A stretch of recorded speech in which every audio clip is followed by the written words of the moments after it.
All right, ladies and gentlemen, welcome back to the channel. We're doing a dive on the Atlanta Falcons. Unfortunately, they finished with an 8-9 record. It was a really weird, unfortunate season for the Atlanta Falcons, but I do think their future is extremely bright, most notably because Michael Penix Jr. But Bijan Robinson, Drake London just had a phenomenal season. I see it offensively with Michael Penix, but they're going to make a lot of moves this upcoming offseason, in my opinion, defensively specific. But Atlanta entered this past season with extremely high expectations, right? With Kirk Cousins at the helm, a fresh coach, some fresh coordinators, it had me thinking, could they? You know what? All right, maybe they're the favorite to win the NFC South. I could see this team winning 12 games, winning a couple of playoff games. Could they be legitimate Super Bowl contenders? And obviously that definitely didn't end up happening, but I do think this team has the proper foundation offensively and a lot of key pieces defensively. Now, this time last year, minus a couple of months, the Falcons signed Captain Kirk Cousins to a 4-year, $180 million contract. This was 11 months ago. He was coming off a torn Achilles. He had a really rocky start to start off the season, but it made sense because he's coming off a torn Achilles. He turned the ball over way too much. He tied Baker Mayfield for a league-high 16 interceptions, but he threw for over a little bit less than 1,000 yards fewer than Baker and 23 fewer touchdowns from Baker. So between week 10 and 13 was when it really hit the fan, and Captain Kirk threw 8 interceptions and a whopping 0 touchdowns. So Atlanta ultimately benches him in week 16. Now, the bad news is wherever Kirk Cousins ends up for this upcoming season, the Falcons will be using between $37 million of their salary cap, which is the best case scenario. That's if they trade Kirk Cousins this offseason. And $65 million, which is the worst case scenario of eating all the dead money in 1 year for a quarterback who is either going to be the backup to Michael Penix or playing for another team. So it is very unfortunate. But once again, I do think the Falcons have so much talent, specifically on the offensive end, that no matter how screwed their salary cap situation is for right now in the next couple of seasons because of Kirk, I do think their future is very bright because I do think Michael Penix, it's why they signed Kirk Cousins and then drafted Michael Penix. Penix is going to be the real deal. We saw a lot of flashes in week 18 against the Carolina Panthers, but that's where it gets exciting with Michael Penix Jr. But folks, before we get any further into tonight's video, hit that like button, hit that sub button for daily NFL content. Try and get this video to 100 likes. That would mean the world to me. I was like, this time last year after this upcoming spring of last season, I was so high on this Falcons team. I was so high on this team. I was looking at their schedule. I was looking at their roster, the coaches, the coordinators, and I was sitting here thinking they're going to win 10 games minimum, right? But you know what? Maybe they could win 12. Maybe they could win 13. So what needs to change for the Atlanta Falcons? Well, to me, it actually, outside of Kirk Cousins, it's extremely evident how much help this team needs on the defensive side of the ball. So a couple of days ago on Monday afternoon, the Falcons officially hired Jeff Ulbrich as their defensive coordinator. This was not really surprising because Morris worked with him in Atlanta from 2015 to 2020. Morris was the defensive coordinator, and then Dan Quinn got fired, so Ulbrich ends up being the defensive coordinator for the Falcons in 2020, the interim DC.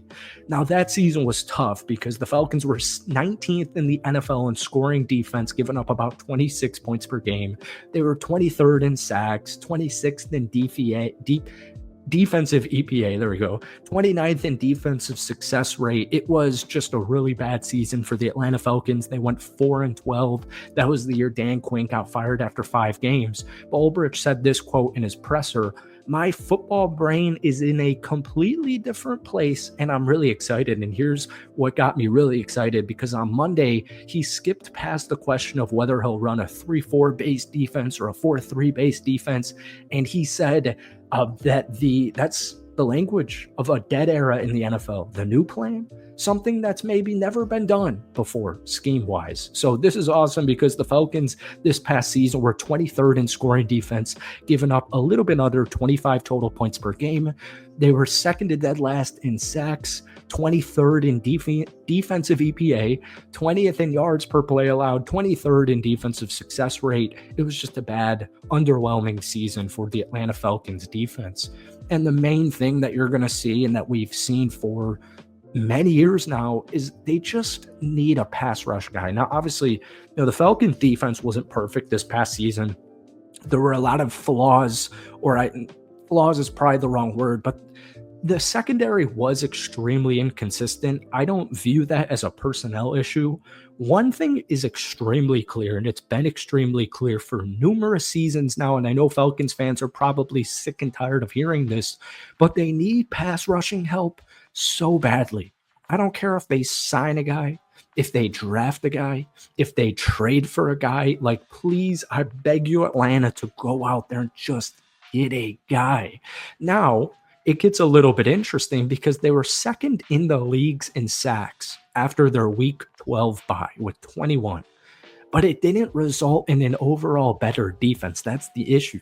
They lost 4 of 6 games in that span. They were also 16th in defensive expected points added and 19th in points allowed, giving up, once again, 25 points per game. So just because they were getting a little bit more sacks did not mean their defense succeeded or improved, I should say, in any way, shape, or form. Atlanta still finished the season second to last in sacks at 31. They're only behind the New England Patriots, who had 28. 8 times in the last 13 seasons, the Falcons have finished in the bottom 5 of the league in sacks, and only one team has fewer sacks than the Falcons at 804 since, get this, drum roll please, but in a negative sense, 2000. 25 years ago, the Atlanta Falcons are the second worst team in the NFL to get into the quarterback and taking him down. It's the last 25 years since 2000. How's that a stat?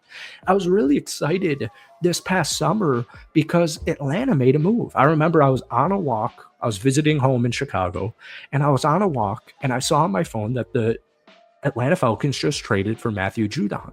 And I literally ran home. I remember I was out for a walk.